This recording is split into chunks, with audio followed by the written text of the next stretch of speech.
তোর সাহস হয় কি করে? তুই আমার গায়ে ময়লা পানি মারছিস? আপু, আমি আপনাকে দেখতে পাইনি। আপনি হঠাৎ নিচে চলে আসছেন।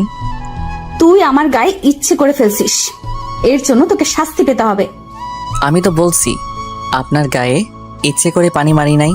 ঠিক আছে, আপনি যে শাস্তি দিবেন আমি মাথা পেতে নিব। তারপরেও আমার মরা বাবা মাকে গালি দিয়েন না। তুই এখনই আমার জামা পরিষ্কার করে দিবি এবং আগে 50 বার কান ধরে উঠবি আর বসবি। ঠিক আছে আপু, আপনি যা বলবেন আমি তাই করছি। কি আর করার, আপুর কথা মতো কান ধরে উঠতে বসতে লাগলাম।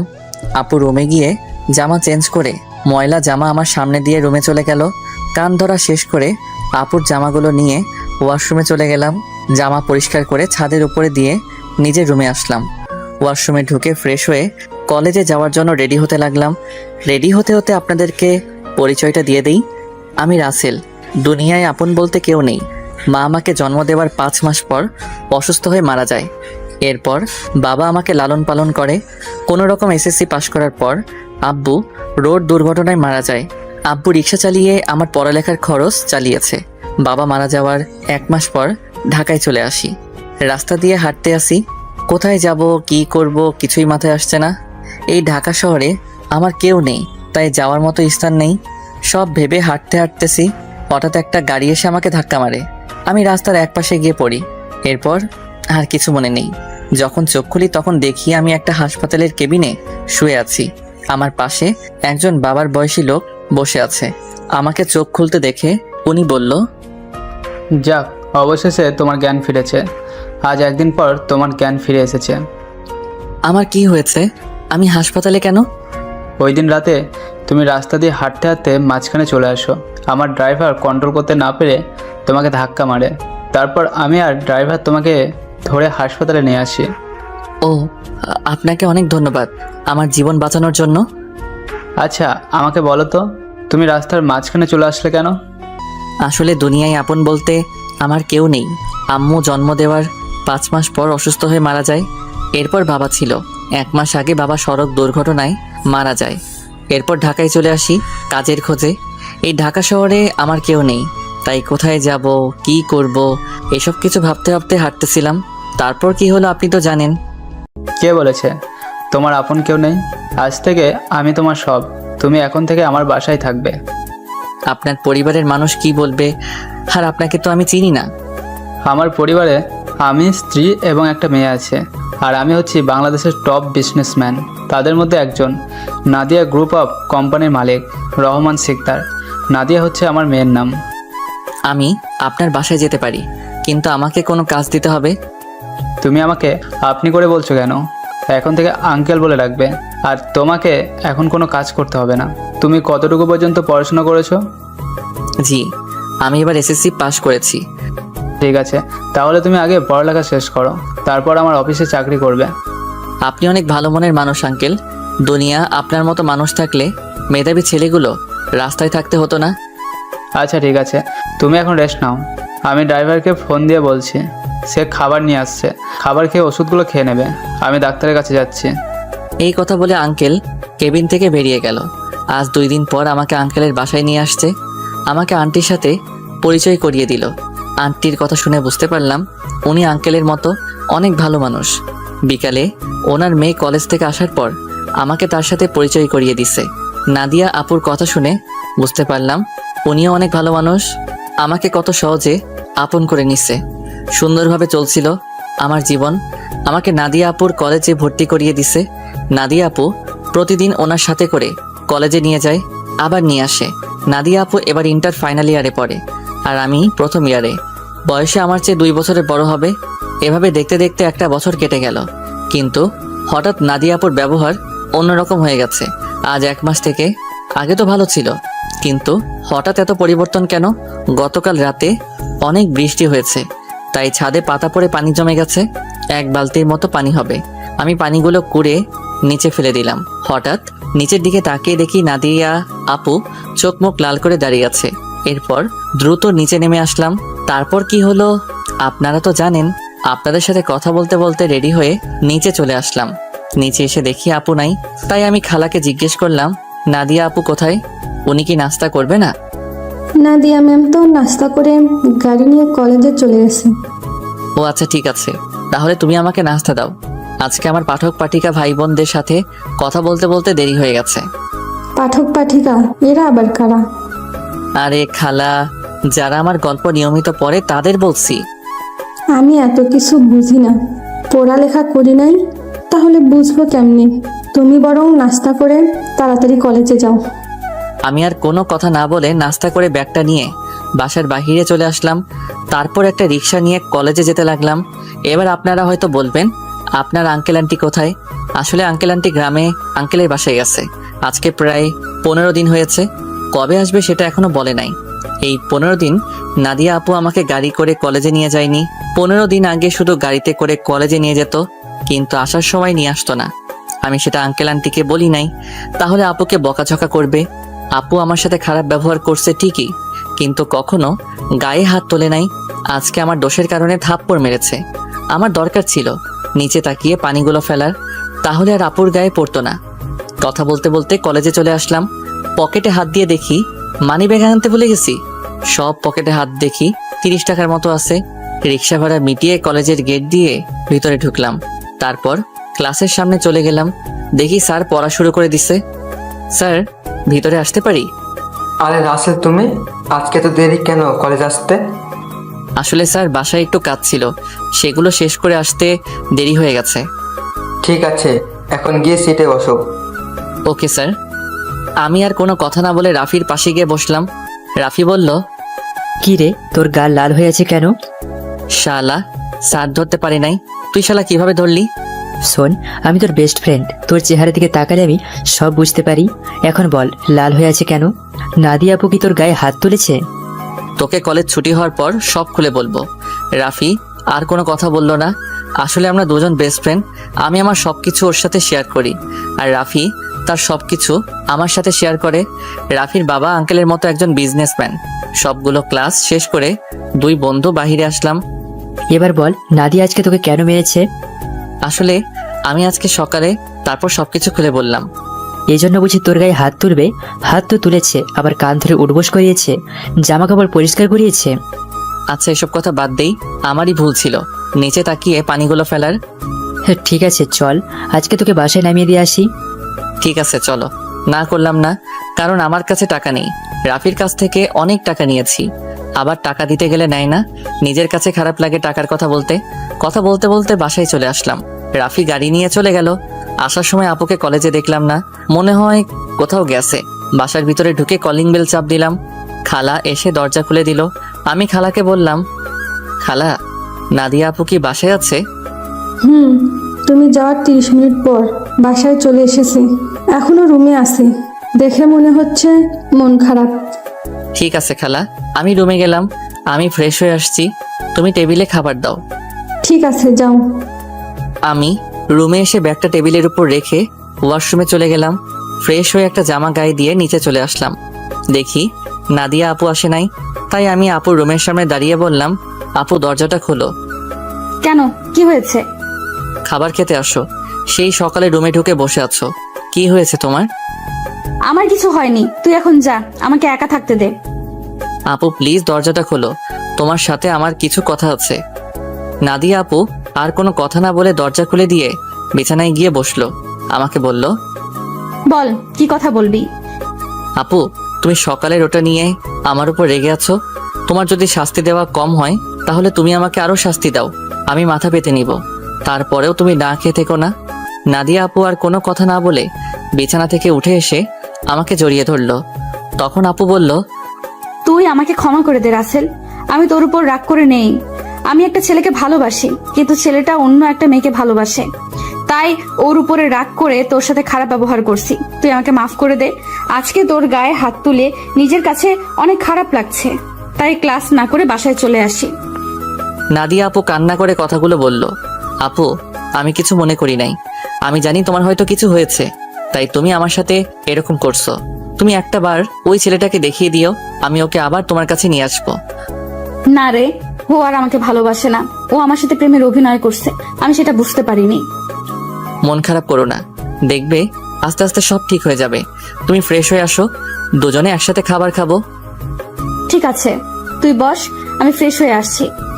নাদিয়া আপু ফ্রেশ হতে চলে গেল। আমি বিছানায় বসে আপুর মোবাইলটা টিপতে লাগলাম। গ্যালারিতে ঢুকে দেখি একটা ছেলের অনেকগুলো ছবি। তার মানে এই ছেলের সাথে প্রেম করত। ছেলেটা দেখতে অনেক সুন্দর। আমি ওই ছেলের কাছে কিছুই না। অবাক করার বিষয় হলো ওই ছেলের সাথে আপুর একটা ছবিও দেখলাম না। আমি মোবাইলটা বিছানায় রেখে দিলাম।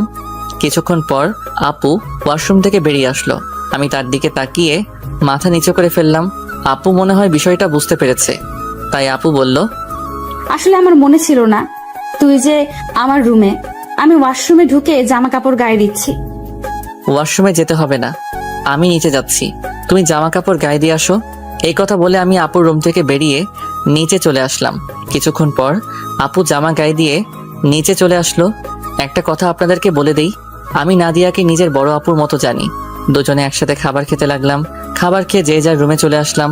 বিছানায় শুয়ে মোবাইলটা হাতে নিয়ে রাফিকে ফোন দিয়ে সবকিছু খুলে বললাম। তারপর আরো কিছুক্ষণ কথা বলে ঘুমিয়ে গেলাম। সকালে হঠাৎ কে যেন আমার গায়ে পানি মেরে ভিজিয়ে দিল। আমি এক লাফে উঠে গেলাম। সামনে তাকিয়ে দেখি নাদিয়া আপু হাতে বালতি নিয়ে দাঁড়িয়ে দাঁড়িয়ে হাসতে আছে। তার মানে এটা আপুর কাজ। তখন আমি আপুকে বললাম, আপু তুমি এটা কি করলে? আমার গায়ে পানি দিলে কেন? তোকে সেই সকাল থেকে ডাকছি, তোর ওঠার খবর নেই, তাই বাধ্য হয়ে তোর গায়ে পানি মারছি।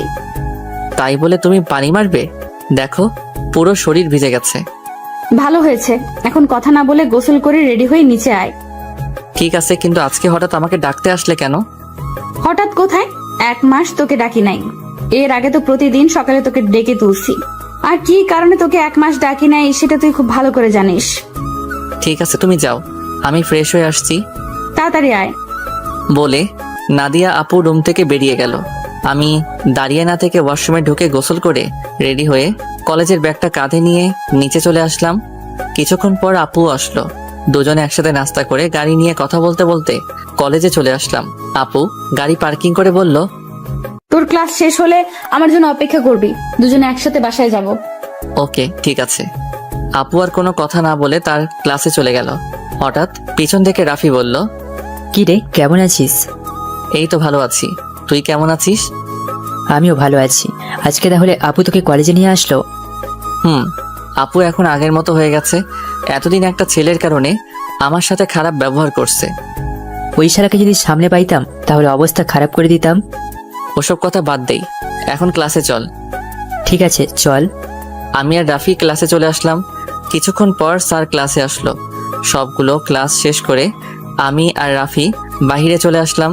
রাফি তাহলে তুই বাসায় যা, আমি আপুর জন্য অপেক্ষা করছি। দুজনে একসাথে বাসায় যাব। ওকে ঠিক আছে। রাফি আমার থেকে বিদায় নিয়ে চলে গেল। আমি আপুর জন্য অপেক্ষা করতে লাগলাম। কিছুক্ষণ পর দেখি আপু তার বান্ধবীদের সাথে ক্লাস থেকে বেরিয়ে আসতেছে। আমাকে দেখে তার বান্ধবীদের বিদায় আমার সামনে আসলো। কি রে, কোন সময় তোর ক্লাস শেষ হয়েছে? এই তো 30 মিনিট আগে। ও, আমার একটা এক্সট্রা ক্লাস ছিল তাই আসতে দেরি হয়ে গেছে। কোনো সমস্যা নেই, তুমি গাড়ি নিয়ে আসো। তুই দাঁড়া, আমি গাড়ি নিয়ে আসছি। আপু গাড়ি নিয়ে আমার সামনে আসলো। তারপর আপুর সাথে সামনের সিটে বসলাম। দুজনে কথা বলতে বলতে বাসায় চলে আসলাম। আপু তার রুমে চলে গেল, আমি আমার রুমে চলে আসলাম। ফ্রেশ হয়ে নিচে এসে আপু আর আমি একসাথে খাবার খেয়ে রুমে চলে আসলাম। দেখতে দেখতে 1 মাস চলে গেল। এখন আপুর সাথে আগের থেকে অনেক ফ্রি হয়ে গেছি। এখন আপু আমার সব সময় খেয়াল রাখে।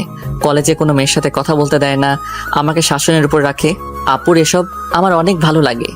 আমি আপুকে কিছু বলি না। এখন ওই ছেলের কথা আপু একদম মাথা থেকে ঝেড়ে ফেলে দিছে। আমার সাথে সব সময় দুষ্টুমি করে। বড় বোন হিসেবে ছোট ভাইয়ের সাথে করতেই পারে। আমি আপুকে সব সময় নিজের বড় বোনের চোখে দেখি। আঙ্কেল আন্টি তারা বাসায় চলে এসেছে। আঙ্কেল এখন আগের মতো অফিস দেখাশোনা করে। আমাদের কলেজ আজকে 1 মাসের জন্য ছুটি দিয়েছে, কারণ কলেজে নতুন করে রং লাগাবে। তাই 1 মাস কলেজ বন্ধ থাকবে। রাতে সবাই একসাথে খাবার খাচ্ছি। তখন আঙ্কেল বলল, শুনছি তোদের কলেজ নাকি 1 মাসের জন্য বন্ধ থাকবে। আব্বু কলেজে কিছু কাজ করবে তাই বন্ধ দিয়েছে। তাহলে তুই আর রাসেল তোর নানার বাড়ি থেকে কিছুদিন ঘুরে আয়। সবসময় তোরা দুজন বাসায় থাকিস, কোথাও যাস না। আমি না হয় যাব, কিন্তু রাসেল কি আমার সাথে যাবে? রাসেল যাবে না কেন? আসলে আন্টি আমার বাসা থেকে বাইরে কোথাও ঘুরতে যেতে ভালো লাগে না।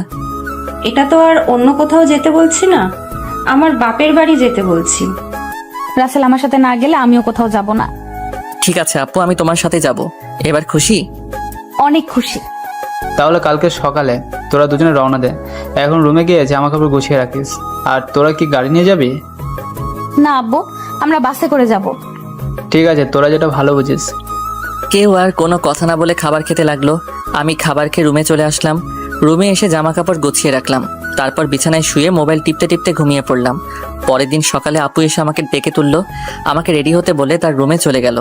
আমি ওয়াশরুমে ঢুকে ফ্রেশ হয়ে রেডি হয়ে জামা কাপড়ের ব্যাগটা নিয়ে নিচে চলে আসলাম। নাস্তার টেবিলে দেখি আঙ্কেল আন্টি বসে আছে। আমি একটা চেয়ার টেনে বসলাম। হঠাৎ সিঁড়ির উপরে চোখ পড়তে আমি চমকে উঠলাম। আজকে আপুকে অনেক সুন্দর লাগছে। নীল রঙের একটা জামা গায়ে দিছে। আপুকে নীল রঙের জামায় অনেক সুন্দর লাগছে। কিরে, তুই এভাবে হ্যাবলার মতো আমার দিকে তাকিয়ে আছিস কেন? এই আপু, আমাকে হ্যাবলা বলবে না। আমি কিন্তু তোমার থেকে অনেক সুন্দর আছি। আর আজকে তোমাকে নীল রঙের জামায় অনেক সুন্দর লাগছে। বাবা, যেই না চেহারা আবার বলে আমার থেকে ওর চেহারা সুন্দর। যা, একটু তোমার রূপের প্রশংসা করলাম, এখন থেকে আর করবোই না। তোমাকে পুরো পেতনির মতো লাগছে। কি বললি আমাকে পেতনির মতো লাগছে? প্রথমে প্রশংসা করলাম, কোনো দাম পেলাম না, তাই তোমাকে পেতনি বললাম। আজকে তোকে আমি মেরেই ফেলবো। তোরা কি শয়তানি করবি নাকি নাস্তা করে বেরিয়ে পড়বি? আব্বু তুমি দেখো না, রাসেল আমাকে পেতনি বলছে। ও তো ছোট, তাই তোর সাথে দুষ্টুমি করছে। এখন কথা না বলে নাস্তা করে বেরিয়ে পড়। নাদিয়া আপু আমার দিকে তাকিয়ে একটা ভেঙচি মেরে একটা চেয়ার টেনে বসে পড়লো। সবাই নাস্তা করতে লাগলাম। নাস্তা খাওয়া শেষ করে আঙ্কেল আন্টির কাছে বলে বাসা থেকে বেরিয়ে আসলাম। তারপর গাড়িতে করে বাস কাউন্টারে চলে আসলাম। ড্রাইভার আমাদের বাস কাউন্টারে নামিয়ে দিয়ে চলে গেল। আসার সময় আঙ্কেল আমার পকেটে কিছু টাকা ঢুকিয়ে দিল। তাই বাস কাউন্টারে গিয়ে টিকিটের জন্য টাকা বের করতে গিয়ে দেখি 15-20 হাজারের মতো হবে। আমি 2টা টিকিট নিলাম। তারপর টিকিট নিয়ে দুজনে বাসে উঠলাম। দুজনের একসাথে সিট। বাস 20 মিনিট পর ছেড়ে দিল। এই দেখছেন আমি কেমন মানুষ। নাদিয়া আপুর নানার বাড়ির কথা বলতে ভুলে গেছি। আপুর নানার বাড়ি যশোরে। আমি কখনো যাইনি, কিন্তু আপুকে একবার যেতে দেখেছি, তাই আপু সব চিনে। শোন, নানার বাড়িতে গিয়ে কোনো মেয়ের সাথে কথা বলতে পারবি না, আর রিয়ার থেকে দূরে দূরে থাকবি। আমি কি আর কখনো তোমার নানার বাড়ি গেছি? আমি তো কাউকে চিনি না। আর এই রিয়াটাকে? রিয়া হচ্ছে আমার মামাতো বোন, ও তোর সেম ক্লাসে পড়ে। ঠিক আছে, কিন্তু ও যদি আমার সাথে কথা বলতে আসে তখন কি করব? তুই বলবি না। আমি যদি না কথা বলি তাহলে বলবে আমি বোবা, আর না হয় বলবে আমি বেশি ভাব দেখাই। কথা বলবি, কিন্তু বেশি কথা বলতে পারবি না। ঠিক আছে, আমি মনে মনে বললাম আগে তো রিয়া মেয়েটাকে একবার দেখি, পছন্দ হলে তার সাথে প্রেম করব। এই নাদিয়া আপুর জন্য আজ পর্যন্ত কোনো মেয়ের সাথে প্রেম করতে পারলাম না। তো যাই হোক, দুজনে কানে হেডফোন লাগিয়ে গান শুনতে লাগলাম। বাস এসে একটা রেস্টুরেন্টে থামলো। তখন আমি নাদিয়া আপুর দিকে তাকিয়ে দেখি ঘুমিয়ে আছে। আমি আপুকে ডাক দিলাম। আপু চোখ খুলে বলল, কিরে ডাকছিস কেন? আপু বাস একটা রেস্টুরেন্টে থামছে, চলো দুজনে খাবার খেয়ে নেই। ঠিক আছে চল। নাদিয়া আপু আর আমি বাস থেকে নেমে রেস্টুরেন্টের ভিতরে ঢুকে গেলাম। আপু ওয়াশরুমে ঢুকে ফ্রেশ হয়ে আসলো। আমি অন্য একটা ওয়াশরুমে ঢুকে ফ্রেশ হয়ে আসলাম। দুজনে গিয়ে একটা টেবিলে গিয়ে বসলাম। আপু ওনার মতো করে অর্ডার করলো, আমি আমার মতো করে অর্ডার করলাম। কিছুক্ষণ পর ওয়েটার খাবার নিয়ে আসলো। দুজনে খাবার খেতে লাগলাম। খাবার খেয়ে দুজনে আবার বাসের ভিতরে চলে আসলাম। আবার আগের মতো বসে পড়লাম। বাস কিছুক্ষণ পর ছেড়ে দিল। বাস চলছে আপন গতিতে। আমরা দুজন আবার হেডফোন লাগিয়ে গান শুনতে লাগলাম। দেখতে দেখতে আমরা এখন যশোর চলে এসেছি। দুজনে বাস থেকে নেমে দেখি একটা গাড়ি আমাদের সামনে দাঁড়িয়ে আছে, আর গাড়ির সাথে একজন লোক দাঁড়িয়ে আছে। নাদিয়া মামা বলে তাকে জড়িয়ে ধরলো। আসলে আমি কখনো আপুর মামাকে দেখি নাই। ওর মামা ঢাকায় মনে হয় সহজে যায়নি, তাই চিনতে পারলাম না। আমি আর আপু পিছনের সিটে বসলাম। তখন আপুর মামা বলল, তাহলে এই হচ্ছে রাসেল? মামা, ও হচ্ছে রাসেল। তুমি তো বাহিরে ছিলে, তাই দেখো নাই। ও, তার মানে নাদিয়ার মামা বাহিরে ছিল। তখন নাদিয়ার মামা বলল, কেমন আছো রাসেল? পড়ালেখা কেমন চলছে? জি মামা, আমি অনেক ভালো আছি, আর পড়াশোনা ভালোই চলছে। ও তা কয়টা মেয়ের সাথে প্রেম করো? মামা আপনি এটা কি বলছেন? আরে সমস্যা নেই, আমাকে তোমার বন্ধু ভেবে বলতে পারো। প্রেম মনে হয় আমি কখনো করতে পারবো না। একটা পেতনির কারণে সবসময় আমাকে মেয়েদের থেকে দূরে সরিয়ে রাখে। ও মা, তাই? সে মানুষটা কে? আমি আপুর দিকে তাকিয়ে দেখি আমার দিকে চোখ লাল করে তাকিয়ে আছে। ভয়ে আমার গলা শুকিয়ে গেল, তাই কথা ঘুরিয়ে বললাম, আসলে আমার কলেজের এক ছেলে বন্ধু। সে বলেছে আমাদের দুজনের মধ্যে কেউ কখনো প্রেম করব না, কোনো মেয়ের সাথে বন্ধুত্ব করব। এ কারণে আজ পর্যন্ত একটা প্রেম করতে পারলাম না। আমার কথা শুনে মামা হাসতে হাসতে শেষ। আপুর দিকে তাকিয়ে দেখি এবার মুচকি মুচকি হাসছে। যাক বাবা, এবার তাহলে বেঁচে গেছি। তা না হলে খাচ্ছনি আজকে আমার অবস্থা খারাপ করে ছাড়তো। কথা বলতে বলতে মামা একটা বাসার ভিতরে গাড়ি ঢুকিয়ে দিল। আমি আর আপু গাড়ি থেকে নামলাম। আপু দৌড়ে ভিতরে চলে গেল। আমি এক জায়গায় দাঁড়িয়ে আছি। মামা গাড়ি পার্কিং করে আমার সামনে এসে বলল, কি ব্যাপার রাসেল, তুমি এখানে দাঁড়িয়ে আছো কেন? ভিতরে যাও। আমি কেমন করে যাব? আমি তো কাউকে চিনি না। আপু তো আমাকে না নিয়ে দৌড় দিয়ে ভিতরে চলে গেল। ও এই ব্যাপার, ঠিক আছে, তুমি আমার সাথে আসো। এটা হচ্ছে আমাদের বাড়ি। আপনাদের বাড়িটা অনেক সুন্দর। এই বাড়িটা আব্বু বানিয়েছে, 5 কোটি টাকা খরচ করে। বাহির থেকে যদি এত সুন্দর হয়, না জানি ভিতরে দেখতে কেমন। তুমি ভিতরে আসো, তারপর দেখো কেমন লাগে। দুজনে কথা বলতে বলতে ভিতরে গেলাম। ভিতরে ঢুকে আমি তো আরো অবাক হয়ে গেলাম। পুরো বাড়িটা রাজপ্রাসাদের মতো। বাইরে থেকে ভেতরে কেমন লাগছে? অনেক সুন্দর মামা। গ্রামের ভিতরে আমাদের বাড়িটা 1 নম্বরে আছে, এমন বাড়ি আর কোথাও নেই। হুম। ঠিক আছে, তুমি পরে গিয়ে হাতের ডান পাশের রুমে চলে যাও। যতদিন এই বাড়িতে থাকবে ততদিন ওই রুমেই থাকবে। ওকে ঠিক আছে মামা। এই বলে আমি সিঁড়ি বেয়ে উপরে উঠলাম। তারপর হাতের ডান পাশে রুমে ঢুকে গেলাম। ভিতরে ঢুকে দেখি রুমটা অনেক সুন্দর। আমি কাঁধের ব্যাগটা বিছানায় রেখে জামা কাপড় বের করে ওয়াশরুমে ঢুকে গেলাম। গোসল করে একটা জামা গায়ে দিয়ে রুম থেকে বেরিয়ে আসতেই কারোর সাথে ধাক্কা খেয়ে নিচে পড়ে গেলাম। নিচে তাকিয়ে দেখি আমি একটা মেয়ের গায়ের উপরে পড়ে আছি। মেয়েটা দেখতে খুবই সুন্দর, যে কোনো ছেলে দেখলে প্রেমে পড়ে যাবে। তো যাই হোক, আমি তাড়াতাড়ি মেয়েটার উপর থেকে উঠে গেলাম। হাত বাড়িয়ে মেয়েটাকে দাঁড় করালাম। তখন আমি বললাম, সরি, বিশ্বাস করুন আমি আপনাকে দেখতে পাইনি। সমস্যা নেই, কিন্তু আপনাকে তো ঠিক চিনতে পারলাম না। আপনি কে, আর আমাদের বাড়িতে কি করেন? আমি রাসেল, নাদিয়া আপুর সাথে এসেছি। আমি নাদিয়া আপুদের বাসায় থাকি। ও, তার মানে আপনি রাসেল। ফুপাপুপির কাছে আপনার কথা শুনেছি। আমি রিয়া, নাদিয়া আপুর মামাতো বোন। ও, তার মানে আপু আসার সময় আপনার কথা বলছে? নাদিয়া আপু আপনাকে আমার ব্যাপারে কি বলেছে? তেমন কিছু না, বলছে আপনি নাকি আমার সেম ইয়ারে পড়েন। বাকিটা বললাম না, শুনলে রিয়া কষ্ট পাবে, তাই ওই কথা বললাম না। তখন রিয়া বলল, ও, তার মানে আপনি আর আমি সেম ইয়ারে পড়ি। তাহলে আমরা আপনি করে কেন বলছি? আমরা তুই এবং নাম ধরে ডাকতে পারি তো। ঠিক আছে, এখন থেকে তুই করে বলবো। এখন চলো নিচে যাই। আসার পর তোর আম্মুর সাথে কথা বলি নাই এবং তোর দাদা দাদির সাথে দেখা করি নাই। ঠিক আছে, চল। আমি আর রিয়া দুজনে নিচে চলে আসলাম। আপুর দিকে তাকিয়ে দেখি আমার দিকে চোখ লাল করে তাকিয়ে আছে, মনে হয় আমাকে গিলে খাবে। আসসালামু আলাইকুম মামি, কেমন আছো তুমি? আমি ভালো আছি, তুমি কেমন আছো? আমাদের বাসায় তো কখনো আসোই না, তোমাকে অনেকবার বলেছি আসার জন্য। আমি ভালো আছি মামি। আসলে মামি, আমার বাসা থেকে কোথাও যেতে ভালো লাগে না। আপু আমাকে নিয়ে এসেছে। নাদিয়া যদি না বলতো তাহলে নিজে আসতে। আসলে তেমন কিছু না মামি। আচ্ছা, এসব কথা বাদ দাও তো। এখন বলো, নানা নানি কোথায়? তাদের তো দেখছি না। আসলে আব্বু আম্মুকে নিয়ে তার ভাইয়ের বাসায় বেড়াতে গেছে। বুড়ো বয়সে ঘুরতে গেছে তারা? বুড়ো হলে বুঝি যেতে পারে না? আমি সেটা বলি নাই, মানে তাদের ভালোবাসা বুড়ো বয়সে এখনো আছে। এত কথা না বলে খাবার খা। খাবার খেয়ে তুই আমার রুমে আসবি, তোর সাথে আমার কথা আছে। ঠিক আছে আপু, আর কোনো কথা না। খাবার খেয়ে নিজের রুমে চলে আসলাম। কিছুক্ষণ রেস্ট নিয়ে আপুর রুমের সামনে গিয়ে বললাম, আপু ভিতরে আসবো? আয় বস। আমি ভিতরে ঢুকে দেখি আপুর চোখ দিয়ে পানি পড়ছে। তখন আমি আপুকে বললাম, আপু তোমার কি হয়েছে? তোমার চোখ দেখে বোঝা যাচ্ছে তুমি মনে হয় কান্না করছো। তোকে আসার সময় কি বলছি তোর মনে নেই? তুই রিয়ার সাথে কথা বলছিস কেন? বারে, কথা বললে সমস্যা কোথায়? তোমাকে বলছি না আমি বেশি কথা বলবো না। ঠিক আছে, তুই এখন আমার রুম থেকে কোথাও যাবি না, আমার রুমে বসে থাকবি।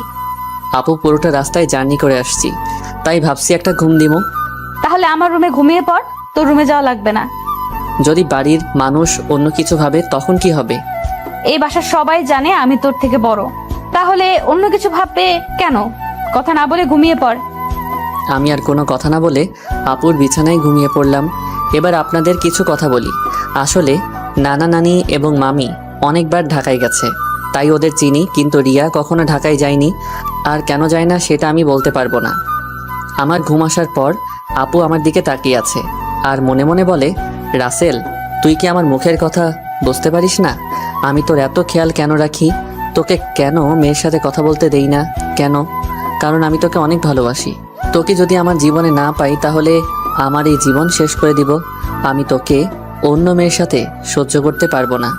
এই কথা বলে আপু আমার কপালে এবং গালে 4-5টা চুমু খেলো। তারপর রুম থেকে বেরিয়ে রিয়ার রুমে গেল। রিয়া বিছানায় শুয়ে কি যেন ভাবছে। তখন আপু রিয়ার পাশে বসে বলল, কি রে রিয়া, তোকে দেখে বোঝা যাচ্ছে তুই কিছু একটা নিয়ে চিন্তায় আছিস। আসলে আপু তেমন কিছু না। এখন বলো, হঠাৎ আমার রুমে? কেন, তোর রুমে কি আসা যাবে না? আমি ওইভাবে বলি নাই। আচ্ছা ওটা বাদ দাও, তোমাকে একটা কথা বলি, রাসেল কি কোনো মেয়ের সাথে প্রেম করে? কেন, আমার জানা মতে রাসেল কোনো মেয়ের সাথে প্রেম করে না। তা এটা কেন জিজ্ঞেস করলি? না আপু, এমনি জিজ্ঞেস করলাম। তা আপু, তোমার পড়াশোনা কেমন চলছে? আমার তো ভালোই চলছে, তোর কেমন চলছে? আমারও ভালোই চলছে। ঠিক আছে তুই থাক, আমি রুমে গেলাম। এই কথা বলে আপু নিজের রুমে চলে আসলো। আর এদিকে রিয়া ভাবছে, তাহলে আমার লাইন ক্লিয়ার, আমি রাসেলকে আমার করে নিব। আমি ওকে প্রথম দেখায় ভালোবেসে ফেলেছি। আমাকে যে করেই হোক রাসেলের মন জয় করতে হবে। কিন্তু আমি ওর মন জয় করব কেমন করে? তখন রিয়া ভাবতে লাগলো। হঠাৎ তার মাথায় একটা বুদ্ধি আসে। আমাকে তার সাথে প্রতিদিন কলেজে নিয়ে যাবে।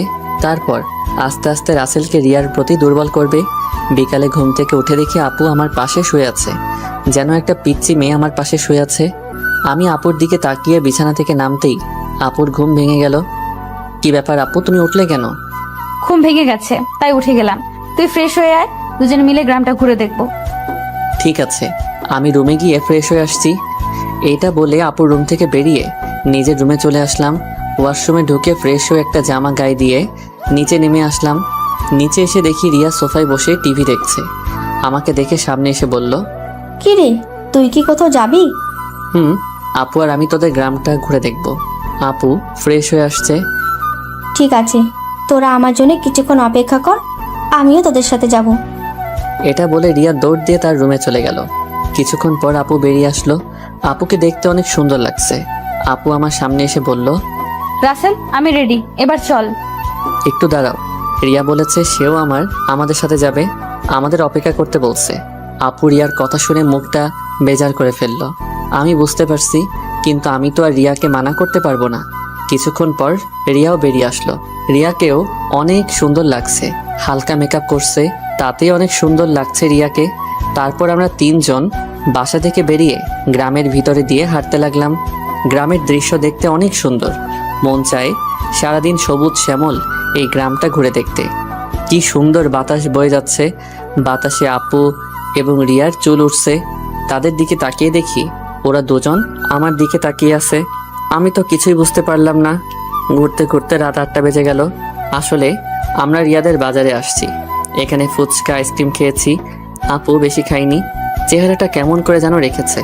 মনে হয় রিয়াকে সাথে করে আনার জন্য মন খারাপ করে ফেলছে।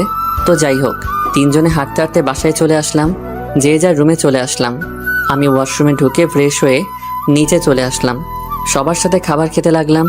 আপু খাবার খাচ্ছে না, হঠাৎ হাত ধুয়ে রুমে চলে গেল। আমি হালকা কয়েকটা খাবার খেয়ে আপুর রুমে চলে আসলাম। রুমে এসে দেখি আপু বিছানায় শুয়ে আছে।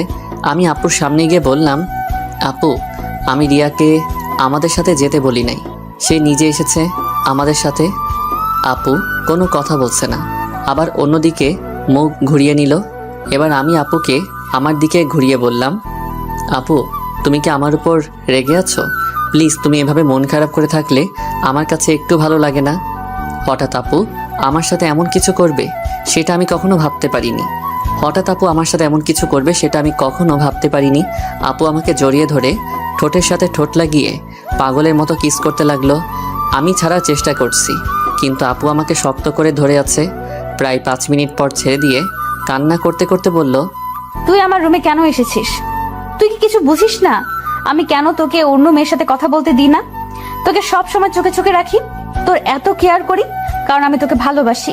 আমি তোকে অন্য মেয়ের সাথে কথা বলতে দেখলে সহ্য করতে পারি না। আমি তোকে অনেক ভালোবাসি রাসেল। আমি তো আপুর কথা শুনে অবাক হয়ে গেলাম, আপু এটা কি বলছে? তখন আমি আপুকে বললাম, আপু তোমার মাথা কি ঠিক আছে? তুমি এটা কি বলছো? আমি তোমাকে বড় বোনের মতো সম্মান করি। আমি মনে করছি তুমি আমাকে ছোট ভাই হিসেবে এত কেয়ার এবং খেয়াল রাখো। না, আমি তোকে ভালোবাসি বলে এত কেয়ার এবং খেয়াল রাখি। প্লিজ রাসেল, তুই আমাকে ফিরিয়ে দিস না। আপু, এটা কখনো সম্ভব নয়। তুমি আমার 2 বছরের বড়। এটা পরিবারের এবং আঙ্কেল আন্টি কখনো মেনে নিবে না। সমাজের মানুষ নানান ধরনের কথা বলবে। আমি পারবো না তোমাকে ভালোবাসতে। তুই যদি আমাকে ভালো না বাসিস তাহলে আমি নিজেকে শেষ করে দিব। আমি তোকে ছাড়া বড় অসহায়, আমি তোকে ছাড়া থাকতে পারবো না। এই তোমাদের মতো মেয়েদের বাংলা সিনেমার মতো একটা ডায়লগ আছে, কাউকে নিজের করে না পেলে আত্মহত্যা করবে, হাত কেটে ফেলবে, ছাদ থেকে লাফ দিবে, এমনকি বিষ খাবে। এগুলো ছাড়া আর কি তোমরা কিছু করতে পারো না? যাকে ভালোবাসি তাকে যদি নিজের করে না পাই, তাই মেয়েরা এসব করতে বাধ্য হয়। আমি তোকে সত্যিই অনেক ভালোবাসি। আপু, আমি তোমাকে বোনের মতো জানি। আমি তোমাকে কখনো ভালোবাসতে পারবো না। তুমি এসব বিষয়ে আমার সাথে কথা বললে আমি তোমাদের সবাইকে ছেড়ে চলে যাব। না না, তুই কোথাও যাস না। তোকে না দেখলে আমি থাকতে পারবো না। ঠিক আছে, আমি আর কখনো তোকে ভালোবাসার কথা বলবো না। কথাটা যেন মনে থাকে। আগে যেভাবে চলতে এখনো সেভাবে চলবে। আমি এখন রুমে গেলাম। এটা বলে নিজের রুমে চলে আসলাম। রুমে এসে বিছানায় শুয়ে আপুর কথাগুলো ভাবতে লাগলাম। আপু এটা কেমন করে বলল? আঙ্কেল আন্টি যদি জানতে পারে তাহলে আমাকে বাসা থেকে বের করে দিবে। তারপর আমি কোথায় যাব? এসব কিছু ভাবতে ভাবতে কখন যে ঘুমিয়ে গেছি মনে নাই। সকালে রিয়া রুমে এসে ডাকতে লাগলো। ওই রাসেল, উঠ তাড়াতাড়ি। কি হয়েছে, ডাকছিস কেন?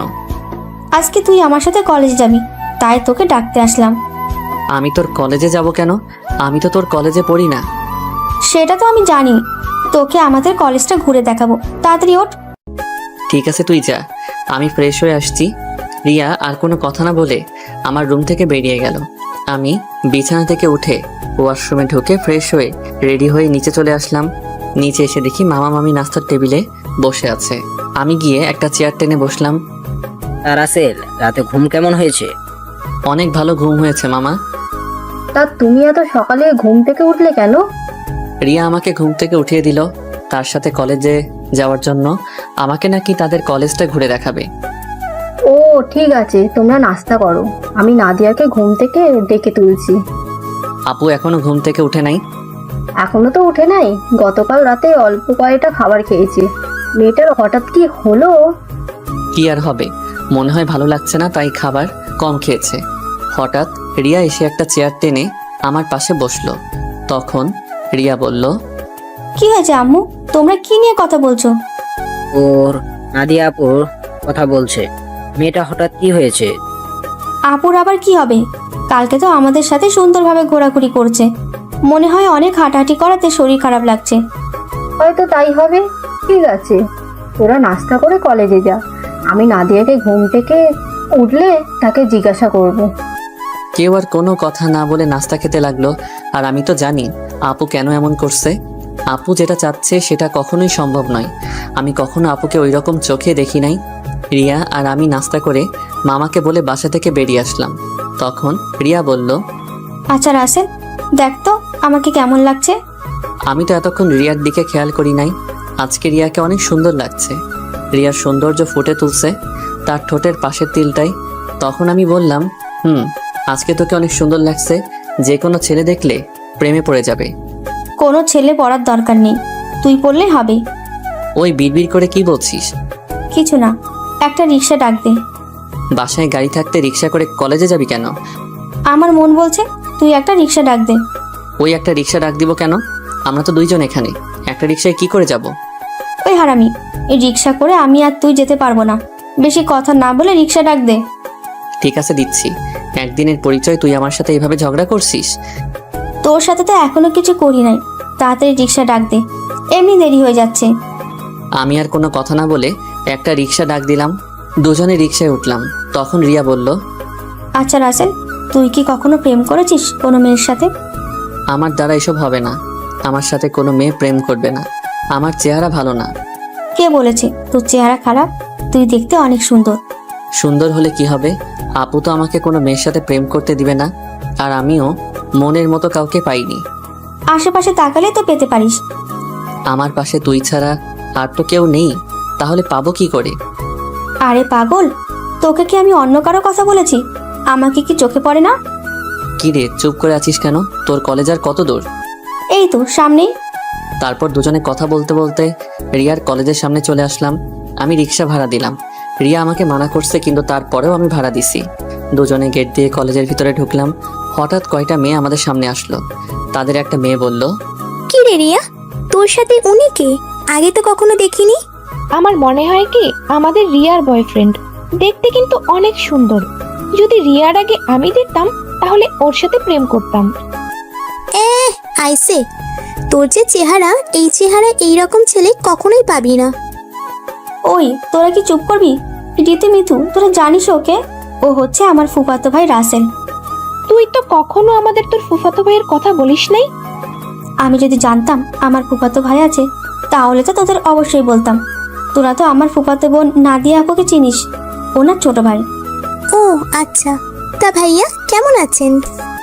আমি এতক্ষণ ওদের কথা শুনে মাথা নিচ করে রাখলাম। আর রিয়ার কথা শুনে তো আমি আরো অবাক হয়ে গেলাম। সে ওদের সত্যিটা বলে নাই। তখন আমি বললাম, প্রথম কথা হচ্ছে আমাকে ভাইয়া বলে ডাকা যাবে না। আমি তোমাদের সাথে সেম ইয়ারে পড়ি। আর আলহামদুলিল্লাহ আমি আছি। আপনারা সবাই কেমন আছেন? যেহেতু আমাদের সাথে পড়েন তাহলে আমাদের আপনি না তুই করে বলবেন। আমরাও ভালো আছি। ঠিক আছে, পরে কথা বলা যাবে, এখন ক্লাসে চল। আমি বলি কি, তোরা ক্লাসে যা, আমি বাসায় চলে যাই। আমি এখানে থেকে কি করব? তুই আমাদের সাথে ক্লাসে যাবি। যদি তোদের স্যার এবং ছাত্রছাত্রী কিছু বলে? তাও কথা ঠিক। আচ্ছা, তাহলে তুই বাসায় চলে যা। দুপুর 1টার সময় আমাকে এসে নিয়ে যাস। আমি ঠিক আছে বলে কলেজ থেকে বেরিয়ে একটা রিক্সা নিয়ে বাসায় চলে আসলাম। বাসায় কলিং বেল চাপ দেওয়ার পর মামি এসে দরজা খুলে দিল। আমাকে দেখে বলল, কি ব্যাপার রাসেল, তুমি চলে আসলে কেন? আমি কলেজে থেকে কি করব, তাই চলে আসলাম। রিয়া বলেছে তাকে দুপুরে গিয়ে নিয়ে আসতে। ও ঠিক আছে, তুমি রুমে যাও, আমি তোমার জন্য ওপরে কফি নিয়ে আসছি। আমি এখন কফি খাবো না। আপু কি ঘুম থেকে উঠেছে? নাস্তা করে এখনো রুমে আছে। ঠিক আছে। আমি আপুর রুমে গেলাম বলে ভিতরে ঢুকে আপুর রুমে চলে গেলাম।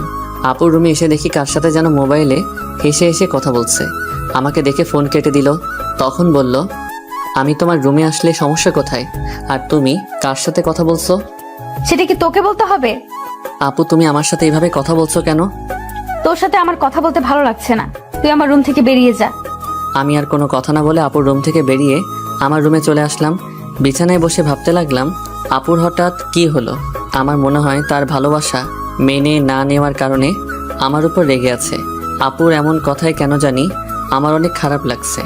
পরে ভাবলাম, রাগ করলে করুক, কিছুদিন পর এমনি ঠিক হয়ে যাবে। আর কিছু না ভেবে একটা ঘুম দিলাম। দুপুরের দিকে ঘুম থেকে উঠে দেখি 1টা বাজার 10 মিনিট বাকি আছে। তাই কোনো রকম ফ্রেশ হয়ে মামিকে বলে বাসা থেকে বেরিয়ে একটা রিক্সা নিয়ে রিয়ার কলেজের সামনে চলে আসলাম। কলেজের সামনে এসে দেখি রিয়া তার বান্ধবীদের সাথে বাহিরে দাঁড়িয়ে আছে। আমাকে দেখে ঋতু আর মিতুর থেকে বিদায় নিয়ে আমার সাথে রিক্সায় উঠে বসলো। তোর আসতে লেট হলো কেন? আসলে কলেজ থেকে গিয়ে ঘুমিয়ে পড়ছি, উঠতে একটু দেরি হয়ে গেছে, তাই আসতে একটু দেরি হয়েছে। ও, তারপর দুজনে কথা বলতে বলতে বাসায় চলে আসলাম। এবার রিয়া আমাকে রিক্সা ভাড়া দিতে দিল না, রিয়া এবার রিক্সা ভাড়া দিল। তারপর দুজনে বাসার ভিতরে ঢুকে যে যার রুমে চলে গেলাম। দেখতে দেখতে 10টা দিন চলে গেল। রিয়া আর তার বান্ধবীদের সাথে ভালো বন্ধুত্ব হয়েছে, কিন্তু আপু আমার সাথে ঠিকভাবে কথা বলে না। সব সময় কার সাথে যেন ফোনে হেসে হেসে কথা বলে। আপুর এড়িয়ে চলা আমার অনেক খারাপ লাগে। এখন কেন জানি আপু ফোনে কারোর সাথে হেসে হেসে কথা বললে আমার কেমন জানি লাগে। রাতে সবাই মিলে খাবার খেতে লাগলাম। তখন নাদিয়া আপু বলল, মামা মামি, আমি কালকে ঢাকায় ফিরে যাব, আমার জরুরি কাজ আছে। তুই যাবি মানে? তাহলে রাসেল কি করবে? ও যাবে কিনা সেটা বলতে পারবে।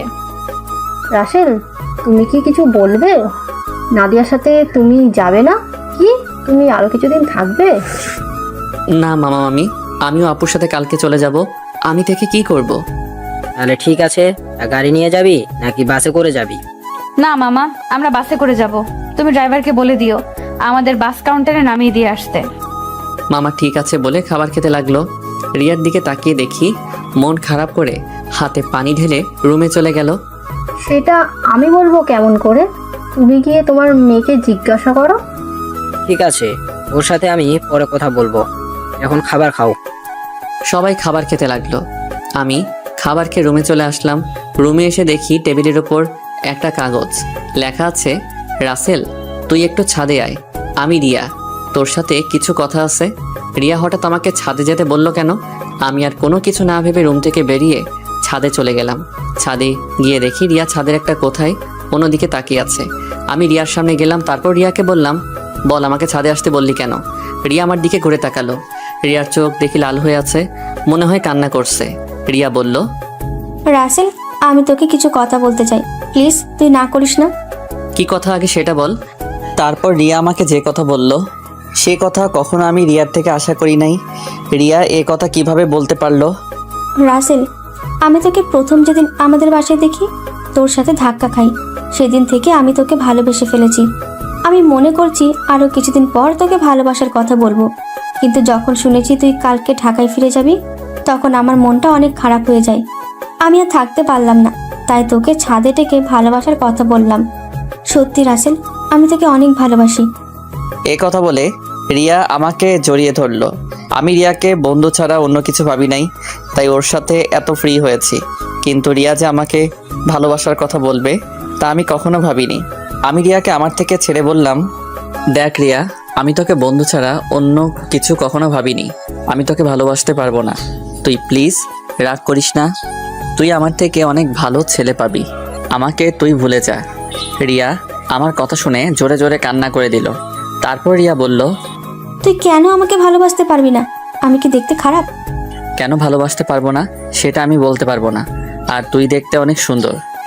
ঠিক আছে, জোর করে তো আর কারো ভালোবাসা পাওয়া যায় না, কিন্তু আমি তোকে কখনো ভুলতে পারবো না। তোকে আমি অনেক ভালোবেসে ফেলেছি। প্লিজ তুই পাগলামি করিস না, দেখবি তুই আমার থেকে ভালো ছেলে পাবি। ঠিক আছে, আমি রুমে গেলাম।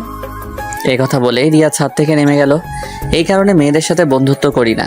আমি আর কিছু না ভেবে ছাদ থেকে নেমে নিজের রুমে চলে গেলাম। বিছানায় শুয়ে পড়লাম। পরের দিন সবার থেকে বিদায় নিয়ে আমি আর আপু বেরিয়ে আসলাম। রিয়া আর আমার সামনে আসে নাই। ড্রাইভার আমাদের বাস কাউন্টারে নামিয়ে দিয়ে চলে গেল। আসার সময় আপু একটা কথাও বলে নাই আমার সাথে। আপুর এত পরিবর্তনে আমার অনেক খারাপ লাগছে। আপুর দুষ্টুমিগুলো, কেয়ার করা, সব কিছু মিস করছি। আগে ঢাকায় ফিরে যাই, তারপর আপুর সাথে কথা বলবো। টিকিট কেটে দুজনে বাসে উঠলাম। দুজনের সিট একসাথে পড়েছে। আপু জানালার পাশে গিয়ে বসলো। দেখতে দেখতে আমরা ঢাকায় এসে পৌঁছে গেলাম। ড্রাইভার আঙ্কেল আমাদের নেওয়ার জন্য গাড়ি নিয়ে অপেক্ষা করছে। আমি আসার সময় ড্রাইভার আঙ্কেলকে ফোন দিয়ে আসতে বলেছি। দুজনে বাস থেকে নেমে গাড়িতে গিয়ে বসলাম। আমি ড্রাইভার আঙ্কেলের সাথে সামনের সিটে বসলাম। আপু পিছনের সিটে গিয়ে বসলো। আপুর দিকে তাকিয়ে দেখি কার সাথে যেন মোবাইলে চ্যাটিং করছে। আমি আপুর থেকে চোখ সরিয়ে নিলাম। কিছুক্ষণ পর বাসায় চলে আসলাম। আপু গাড়ি থেকে নেমে ভিতরে চলে গেল। আমি জামা কাপড়ের ব্যাগ নিয়ে ভিতরে গেলাম। আন্টি বলল, কি ব্যাপার রাসেল, তোমরা তো তাড়াতাড়ি বাসায় আসলে যে? আরো কিছুদিন থাকতে। আন্টি আপুর নাকি কাজ আছে, তাই চলে আসলাম। আর 10 দিন তো থেকে আসলাম। ঠিক আছে, তুমি রুমে গিয়ে ফ্রেশ হয়ে আসো, আমি টেবিলে খাবার দিচ্ছি। ঠিক আছে আন্টি। এই বলে নিজের রুমে চলে আসলাম। রুমে এসে ওয়াশরুমে ফ্রেশ হয়ে নিচে চলে আসলাম। একটা চেয়ার টেনে বসলাম। আপুকে দেখলাম না টেবিলে। তখন আমি আন্টিকে বললাম, আন্টি আপু কোথায়? আপু খাবার খাবে না? ও তো খাবার খেয়ে রুমে চলে গেছে, তুমি খেয়ে নাও। ও, আমি আর কোনো কথা না বলে খাবার খেয়ে রুমে চলে আসলাম। দেখতে দেখতে আরও 10টা দিন চলে গেল। আপুর সাথে কথা বলতে গেলে আমার সাথে কথা বলে না। এই 10টা দিন অনেক কষ্টে কেটেছে। রিয়াদের বাসায় তেমন কষ্ট পাইনি, কারণ রিয়ার সাথে দুষ্টামি করতে করতে দিন পার হয়ে গেছে। কিন্তু এখানে তো আপুই আমার সাথে সবসময় দুষ্টামি করতো। আমি এখন বুঝতে পেরেছি, আপুর সাথে কথা না বলতে পারলে আমি অচল। আপুর আগের দুষ্টামিগুলো খুব মিস করছি। আমার মনে হয় আমিও আপুকে ভালোবেসে ফেলেছি। কিন্তু আন্টি আঙ্কেল কি আমাদেরকে মেনে নিবে? সমাজের মানুষ কি বলবে? আপুকে দেখি এখন সবসময় হাসি খুশি থাকে, কার সাথে যেন মোবাইলে সারাদিন কথা বলে। আপু কি তাহলে অন্য কাউকে ভালোবাসে? না, আমার মনের কথা আপুকে খুলে বলতেই হবে। রাতে রাফিকে ফোন দিয়ে বললাম কলেজের সামনে দেখা করতে। রাফিকে বলে দেখি সে কি বলে। আমি একটা জামা গায়ে দিয়ে বাসা থেকে বেরিয়ে একটা রিক্সা নিয়ে কলেজের সামনে চলে গেলাম। কিছুক্ষণ পর দেখি রাফি বাইক নিয়ে আমার সামনে আসছে। রাফি বাইক সাইড করে আমার সামনে এসে বলল, কি রে, হঠাৎ জরুরি দেখা করতে বললি কেন? আসলে তোর সাথে একটা কথা আমি শেয়ার করি নাই, এখন না করেও পারছি না। কি কথা বল। তাহলে শোন। তারপর রিয়াদের বাসা এবং আপুদের বাসা দেখে সব কিছু খুলে বললাম। এখন তুই বল আমি কি করব? আঙ্কেল আন্টি যদি জানতে পারে তাহলে তো আমাকে বাসা থেকে বের করে দিবে। তখন আমি কোথায় যাব? তোর এই বন্ধু থাকতে তোর কোনো সমস্যা নেই। তুই আপুকে তোর মনের কথা খুলে বল, পরেরটা পরে দেখা যাবে। আপু কি এখন আমাকে ভালোবাসবে? আমি তো তার মনে কষ্ট দিছি। হয়তো কিছুদিন তোর সাথে অভিমান করে থাকবে, তারপর এমনি অ্যাকসেপ্ট করে নেবে। আমার মনে হয় আপু অন্য কোনো ছেলেকে ভালোবাসে। সারাদিন দেখি কার সাথে যেন মোবাইলে হেসে হেসে কথা বলে। আগে তুই আপুকে মনের কথা খুলে বল, তারপর দেখ আপু কি বলে। যদি রাজি না হয় তারপরেও তুই আপুর পিছনে লেগে থাকবি। তোকে যদি সত্যি ভালোবেসে তাহলে দেখবি তোর সাথে বেশি দিন অভিমান করে থাকতে পারবে না। তুই আপুর সব অত্যাচার সহ্য করে নিবি। ঠিক আছে, আজকে আমি আপুকে মনের কথা খুলে বলবো। আমি আর থাকতে পারছি না। এই 10টা দিন আমি অনেক কষ্ট পেয়েছি। ওকে চল, তোকে বাসায় নামিয়ে দিই। আমি রাফির বাইকে করে বাসায় চলে আসলাম। রাফি আমাকে নামিয়ে দিয়ে চলে গেল। বাসার ভিতরে ঢুকে দেখি একটা গাড়ি, কিন্তু গাড়িটা তো আঙ্কেলের না।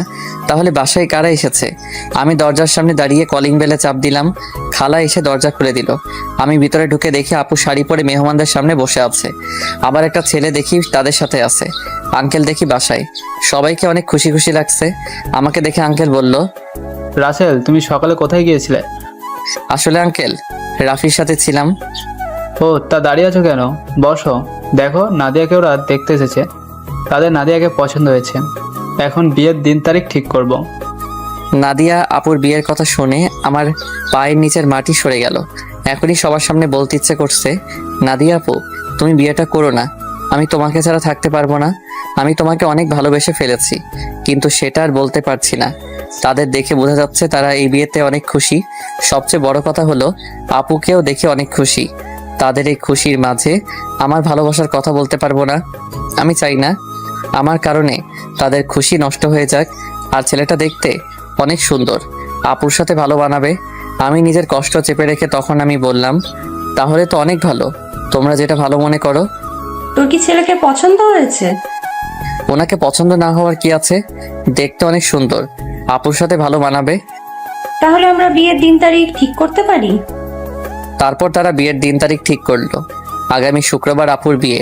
আমি আর তাদের মধ্যে না থেকে নিজের রুমে চলে আসলাম। দরজা আটকে দিয়ে অনেক কান্না করতে লাগলাম।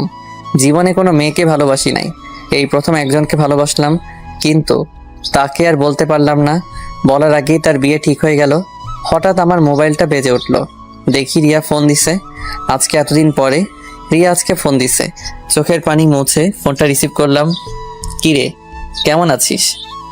আছি কোনো রকম, তুই কেমন আছিস? আমি আলহামদুলিল্লাহ ভালো আছি। মামা মামি তারা কেমন আছে? সবাই ভালো আছে, কিন্তু তোর কথা কেমন জানি লাগছে। কি হয়েছে তোর? আমার তো কিছুই হয়নি। তুই মনে হয় আমার কাছে কিছু লুকোচ্ছিস। বল কি হয়েছে তোর? বলতে পারি, কিন্তু তুই আমাকে কথা দিতে হবে, তুই কাউকে কিছু বলবি না। ঠিক আছে, বলবো না। এবার বল। তাহলে শোন। না রে, তারা শুনলে অনেক কষ্ট পাবে। তারা এই বিয়েতে অনেক খুশি। তাহলে তুই কষ্ট পাচ্ছিস কেন? আমি কষ্ট পেলে কিছু হবে না। আমি চাই না আমার কারণে তাদের আশা ভরসা সব নষ্ট হয়ে যাক। তুই কি পারবি আপুকে ভুলে থাকতে? আমাকে ভুলে থাকার চেষ্টা করতে হবে। এই বিয়েতে আপু রাজি আছে।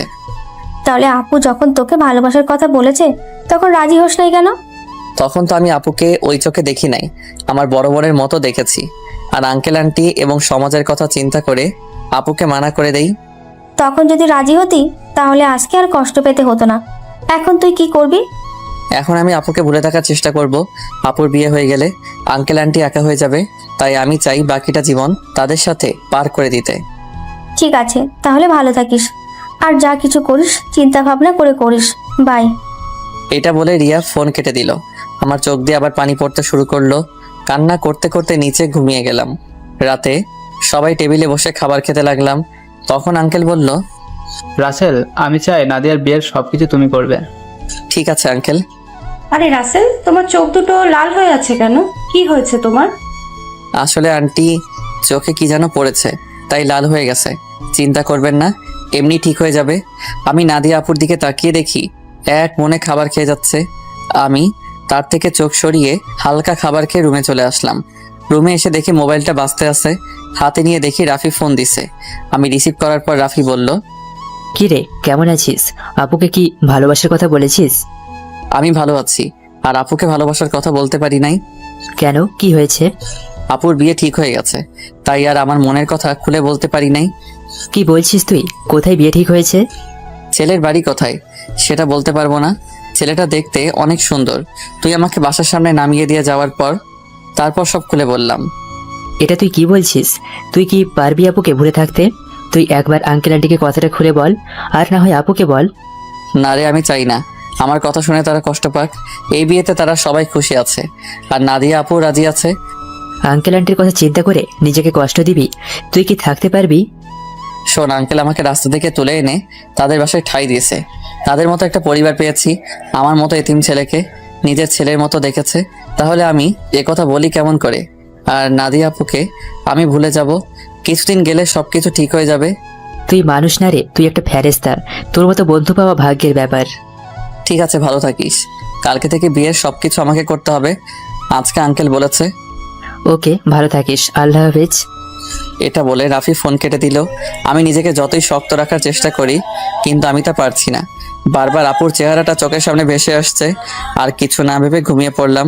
সকালে ঘুম থেকে উঠতে দেরি হয়ে গেছে। আজকে আমাকে কেউ ডাকতে আসে নাই, মনে হয় কাজে কামে বিজি সবাই। আমি বিছানা থেকে নেমে ওয়াশরুমে চলে গেলাম। ফ্রেশ হয়ে একটা জামা গায়ে দিয়ে নিচে আসলাম। নিচে এসে একজনকে দেখে আমি পুরো অবাক হয়ে গেলাম। এ আর কেউ নয়, আপুর সাথে যে ছেলের বিয়ে ঠিক হয়েছে সেই ছেলে। আমি এখনো ওনার নাম জানি না। আমাকে দেখে ডাক দিল, আসসালামু আলাইকুম দুলা ভাই, কেমন আছেন? আলহামদুলিল্লাহ, ভালো আছি। তুমি কেমন আছো? আমিও ভালো আছি। দুলা ভাই নামটা তো জানা হলো না, তা হঠাৎ বিয়ের আগে শ্বশুর বাড়িতে? আমার নাম রনি, নিজেদের অফিস দেখাশোনা করছি। আর আজকে নাদিয়াকে নিয়ে মার্কেটে যাব বিয়ের কেনাকাটা করতে। আমি চাই নাদিয়ার পছন্দ মতো সব কিছু কিনে দিতে। খুব ভালো। তা আপু কোথায়? নাদিয়া রেডি হয়ে আসছে, তুমিও আমাদের সাথে চলো। না দুলা ভাই, আঙ্কেল আমাকে বিয়ের সবকিছু দায়িত্ব দিছে। আমি নাস্তা করে বাইরে গিয়ে বিয়ের কার্ডের অর্ডার, ডেকোরেশন সবকিছু করে আসতে হবে। আমার হাতে অনেক কাজ, আপনি আপুকে নিয়ে যান। তোমার যখন কাজ আছে তাহলে তো আর জোর করা যাবে না। চলুন, নাস্তা করবেন? আমি বাসা থেকে করে এসেছি, তুমি করে নাও। ঠিক আছে বলে নাস্তা টেবিলে চলে আসলাম। খালা আমাকে নাস্তা দিয়ে গেল। হঠাৎ সিঁড়ির উপর চোখ গেল, দেখি আপু সুন্দরভাবে সেজে গুজে নিচে নামছে। আপুকে দেখতে অনেক সুন্দর লাগছে। আপু আমার দিকে তাকাতেই আমি চোখ সরিয়ে নিলাম। তারপর তারা দুজনে বাসা থেকে বেরিয়ে গেল। আমি হালকা নাস্তা করে বাসা থেকে বেরিয়ে রিক্সা নিয়ে রাফিদের বাসার সামনে চলে আসলাম। ভাড়া মিটিয়ে কলিং বেল চাপ দিলাম। কিছুক্ষণ পর রাফির আম্মু দরজা খুলে দিল। আসসালামু আলাইকুম আম্মু, কেমন আছো? কে তোর আম্মু? আমি তোর আম্মু না। আম্মু কাজে অনেক বিজি ছিলাম, তাই তোমার সাথে দেখা করতে পারি নাই। প্লিজ আম্মু, তুমি আমার উপর রাগ করে থেকো না। আম্মু আমাকে জড়িয়ে ধরে কপালে 2টা চুমু দিল। তারপর বলল, এতদিন পর তোর এই আম্মুর কথা মনে পড়েছে? সরি আম্মু, আমার ভুল হয়ে গেছে। আর কখনো এমন ভুল করব না। ঠিক আছে, এখন ভিতরে আয়। রাফি তার রুমে আছে, তুই ওর রুমে যা, আমি কফি পাঠিয়ে দিচ্ছি। ঠিক আছে আম্মু। আমি ভিতরে ঢুকে ওপরে রাফির রুমে যেতে লাগলাম। এবার আপনাদের বলি, রাফির আম্মু জানে আমার আব্বু আম্মু নেই, আমি একটা এতিম ছেলে। তখন রাফির আম্মু আমাকে বলে, কে বলেছে তোর আব্বু আম্মু নেই? আজকে আমি তোর আম্মু, এখন থেকে আমাকে আম্মু বলে ডাকবি। এখন আমার 2 ছেলে। এরপর থেকে রাফির আম্মুকে আমি আম্মু বলে রাখি। রাফির রুমে এসে দেখি রাফি বিছানায় শুয়ে মোবাইল টিপতে আছে। আমাকে দেখে উঠে বসলো। কিরে, তুই কখন আসলি? এই তো কিছুক্ষণ আগে। তা তুই আসবি, আমাকে তো বললি না। আমি তো এমনি আসি নাই, আপুর বিয়ের সব দায়িত্ব আঙ্কেল আমাকে দিছে। আমি তো একা একা সবকিছু করতে পারবো না, তাই তোকে নিয়ে সবকিছু করব। নিজের ভালোবাসার মানুষের বিয়ের সব দায়িত্ব তুই পালন করবি? তোর কি একটু কষ্ট হচ্ছে না? কষ্ট হলে তো কিছুই করার নেই। আঙ্কেল আন্টির সুখের জন্য আমি সবকিছু করতে রাজি আছি। এখন তাড়াতাড়ি রেডি হয়ে নে, হাতে অনেক কাজ আছে। হ্যাঁ ঠিক আছে, তুই বস, আমি ফ্রেশ হয়ে আসছি। এই বলে রাফি ওয়াশরুমে ঢুকে ফ্রেশ হয়ে আসলো। আম্মু এসে আমাদের কফি দিয়ে গেল। দুজনে কফি খেয়ে আম্মুর থেকে বিদায় নিয়ে বাইরে চলে আসলাম। বাইক নিয়ে দুজনে বেরিয়ে পড়লাম। প্রথমে বিয়ের কার্ডের অর্ডার দিলাম, তারপর বাকি যে কাজ ছিল সব কিছুর কাজ সেরে বাসায় চলে আসলাম। রাফি আমাকে বাসার সামনে নামিয়ে দিয়ে চলে গেল। আমি বাসার ভিতরে ঢুকে কলিং বেল চাপ দেওয়ার পর খালা এসে দরজা খুলে দিল। সব কাজ শেষ করে আসতে সন্ধ্যা হয়ে গেছে। আমি আর বাহিরে দুপুরে খাবার খেলাম। ভিতরে ঢুকে দেখি আঙ্কেল আন্টি সোফায় বসে কফি খাচ্ছে আর কথা বলছে। আমাকে দেখে আঙ্কেল ডাক দিল। আমি গিয়ে তাদের পাশে বসলাম। রাসেল, সব কাজ কি শেষ? জি আঙ্কেল, কালকে সকালে ডেকোরেশনের সব লোক মালপত্র নিয়ে চলে আসবে, আর বিয়ের কার্ড কালকে বিকালে নিয়ে আসতে বলছে। ফুলের লোক গায়ে হলুদের দিন সকালে আসবে। ঠিক আছে, তুমি এখন রুমে গিয়ে ফ্রেশ হয়ে কিছুক্ষণ রেস্ট নাও, কালকে আবার কাজে লেগে পড়তে হবে। ঠিক আছে আঙ্কেল। এই বলে নিজের রুমে চলে আসলাম। ওয়াশরুমে ঢুকে ফ্রেশ হয়ে বিছানায় শুয়ে পড়লাম। রাতে খাবার খাওয়ার জন্য খালা ডেকে গেছে, তাই বিছানা থেকে উঠে নিচে চলে আসলাম। টেবিলের সামনে গিয়ে দেখি আঙ্কেল আন্টি আর আপু বসে আছে। আমি একটা চেয়ার টেনে বসলাম। আন্টি খাবার বেড়ে দিল। আপুর দিকে তাকিয়ে দেখি এক মনে খাবার খেয়ে যাচ্ছে। আমার দিকে একটা বার তাকালো না। আমি খাবার খেয়ে নিজের রুমে চলে আসলাম। তারপর বিছানায় শুয়ে পড়লাম। পরের দিন বিকালে বিয়ের কার্ড নিয়ে আসলাম। আঙ্কেল, বিয়ের কার্ডগুলো কি করব? তোমার বন্ধু বান্ধব কতজন আছে তাদের একটা করে দিয়ে আসো, আমি কিছু রাখছি, আর বাকিগুলো নাদিয়াকে দিয়ে আয়। আঙ্কেল, আমার তেমন বন্ধু নেই। আমার একমাত্র বন্ধু শুধু রাফি এবং তার পরিবার। ঠিক আছে, তাদের বিয়ের কার্ড দিয়ে এসো, আমি কিছু রাখছি, বাকিগুলো নাদিয়াকে দিয়ে আয়। আঙ্কেল কিছু কার্ড রাখলো। বাকিগুলো নিয়ে আপুর রুমের সামনে গেলাম। বাহির থেকে বললাম, আপু ভিতরে আসতে পারি? আয়। আমি ভিতরে ঢুকে দেখি আপু বিছানায় বসে আছে, কিন্তু অবাক করার বিষয় হলো আপুর চোখ দুটো লাল হয়ে আছে। আমাকে দেখে বলল, কেন এসেছিস? আসলে আপু, আঙ্কেল বলেছে বিয়ের কার্ডগুলো তোমাকে দিতে, তোমার বন্ধু বান্ধবকে দেওয়ার জন্য। ঠিক আছে, রেখে যা। আমি বিছানার উপরে কার্ডগুলো রেখে যেই না রুম থেকে বেরিয়ে যাব, তখন আপু আমাকে পিছন থেকে জড়িয়ে ধরে কান্না করে দিল। আমি আপুকে আমার দিকে ঘুরিয়ে বললাম, আপু তুমি কান্না করছো কেন? তুই কি মানুষ নাকি অন্য কিছু? আপু হঠাৎ এই কথা বললে কেন? আমাকে রিয়া ফোন করে সব বলে দিছে। তুই আমাকে ভালোবাসার কথা বললি না কেন? আমি তোমাকে যেদিন বলতে যাব সেদিন দেখি তোমাকে ছেলেপক্ষ দেখতে এসেছে, তাই আর বলি নাই। তুই তো আমাকে একটাবার বলে দেখতি, তোকে আমি এখনো অনেক ভালোবাসি। সেটা আর কখনো সম্ভব না। তোমার বিয়ে ঠিক হয়ে গেছে। এই বিয়েতে আঙ্কেল আন্টি অনেক খুশি। আমি চাই না তাদের মনে কষ্ট দিতে, এছাড়া আমার কোনো উপায় নেই।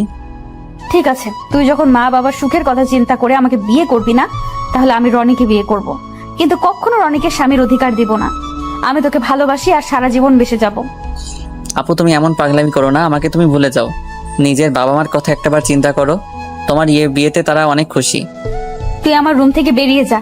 যে ছেলে নিজের ভালোবাসার মানুষকে অন্য ছেলের হাতে তুলে দিতে রাজি আছে, সে কখনো কাউকে ভালোবাসতে পারে না। আমি আর কোনো কথা না বলে নিজের রুমে চলে আসলাম।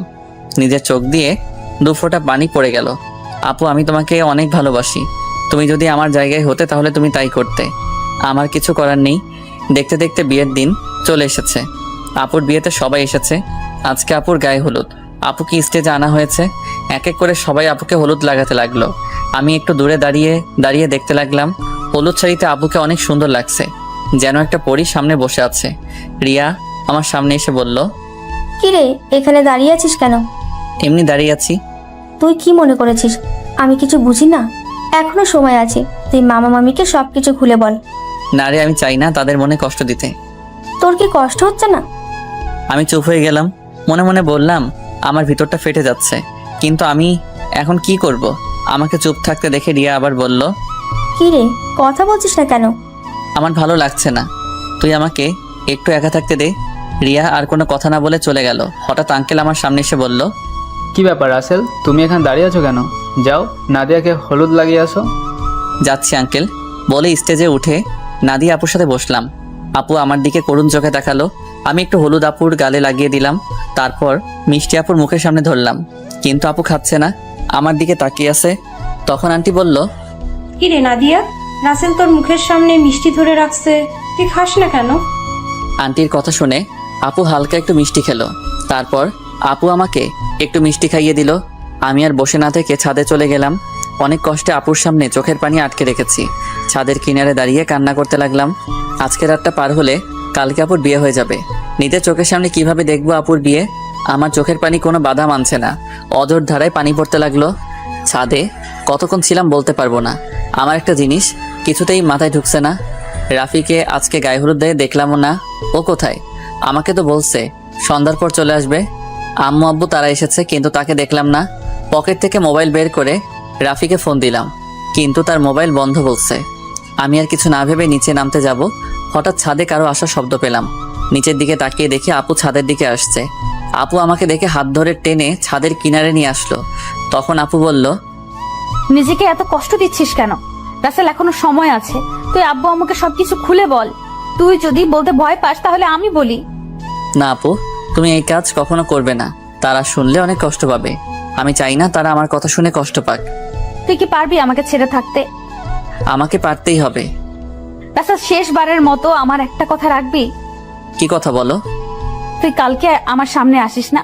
আমি তোকে সামনে দেখলে কবুল বলতে পারবো না। ঠিক আছে, আমি তোমার সামনে থাকবো না। আমাকে জড়িয়ে ধরে একটা কিস করবি। কালকের পর তো অন্য পুরুষের সাথে থাকতে হবে। এখানে অন্য পুরুষ কোথায় থেকে আসলো? সে তো হবে তোমার স্বামী। কিন্তু আমি তো তাকে কখনো স্বামী হিসেবে মানবো না। আমি শুধু তোকে ভালোবাসি। প্লিজ আপু, তুমি আমাকে ভুলে যাও। স্বামী সংসার নিয়ে নতুন জীবন শুরু করো। আমি কখনো তোকে ছাড়া নতুন জীবন শুরু করতে পারবো না। আপু, তোমাকে আমার কসম দিয়ে বলছি, তুমি আঙ্কেল আন্টির মনে কষ্ট দিও না। সব বাবা মা চায় তার মেয়ে যেন সুখী থাকে। ঠিক আছে, তুই যা বলছিস তাই হবে। এখন আমাকে শেষবারের মতন জড়িয়ে ধরে একটা কিস কর। তোর কাছে এটাই আমার শেষ চাওয়া। আপু, তোমাকে জড়িয়ে ধরতে পারবো, কিন্তু কিস করতে পারবো না। এটা একমাত্র তোমার স্বামীর অধিকার। ঠিক আছে, তাহলে জড়িয়ে ধর। আমি আপুকে জড়িয়ে ধরলাম। আপু শুধু চোখের পানি ফেলছে। আমাকে কিছুক্ষণ জড়িয়ে ধরে নিচে নেমে গেল। পরের দিন আমি কাজে বিজি থাকতে শুরু করলাম। সব কিছু ঠিকঠাক মতো দেখিয়ে দিতে লাগলাম। কিছুক্ষণ পর আম্মু আমার সামনে আসলো। কিরে রাসেল, তোকে গতকাল থেকে ঠিকভাবে দেখতে পাচ্ছি না, কোথায় কোথায় থাকিস?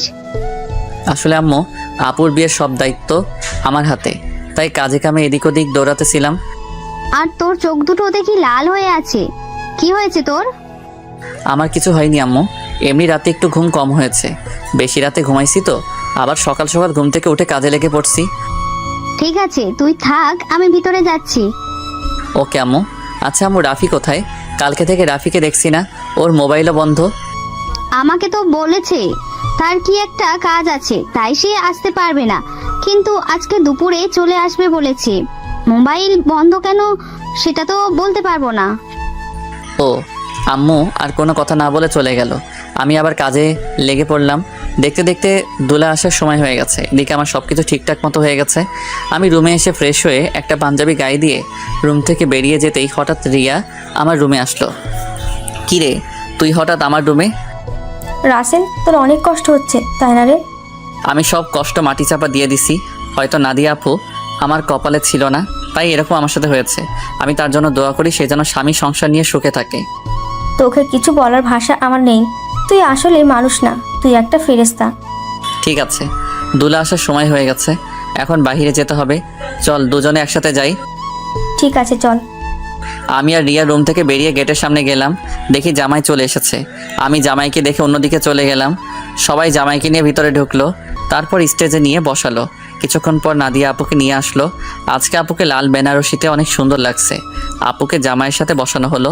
তারপর চারদিকে তাকাতে লাগলো, হয়তো আমাকে খুঁজতে আসে, কিন্তু আমি লুকিয়ে লুকিয়ে তাকে দেখছি। কিছুক্ষণ পর কাজী এসে বিয়ে পড়াতে লাগলো। যখন নাদিয়া আপুকে কবুল বলতে বলল, তখন আপু চুপ করে আছে। সবাই আপুকে বলছে কবুল বলার জন্য, কিন্তু আপু বলছে না। যেই না আপু সবার জোড়াজড়িতে কবুল বলতে যাবে, তখন হঠাৎ রাফি কোথা থেকে এসে বলল, এই বিয়ে বন্ধ করুন। কি হয়েছে রাফি, তুমি বিয়ে বন্ধ করতে বলছো কেন? আপনারা যার সাথে আপুকে বিয়ে দিচ্ছেন তার সম্বন্ধে ভালো করে খোঁজ খবর নিয়েছেন? কি বলতে চাও তুমি? সবাই তো বলছে ছেলে ভালো। এই ছেলে ভালো না, ও একটা মেয়েকে বিয়ে করবে বলে তার সব কিছু কেড়ে নিয়ে গেছে। তোমার কাছে কি প্রমাণ আছে যে রনি খারাপ ছেলে? আমি জানতাম আপনারা এটাই বলবেন, তাই তো ওই মেয়েকে সাথে করে নিয়ে এসেছি। কোথায় আপু, সামনে আসো। রাফির কথা শুনে একটা মেয়ে সবার সামনে আসলো। মেয়েটাকে দেখে রনির চোখ বড় বড় হয়ে গেল।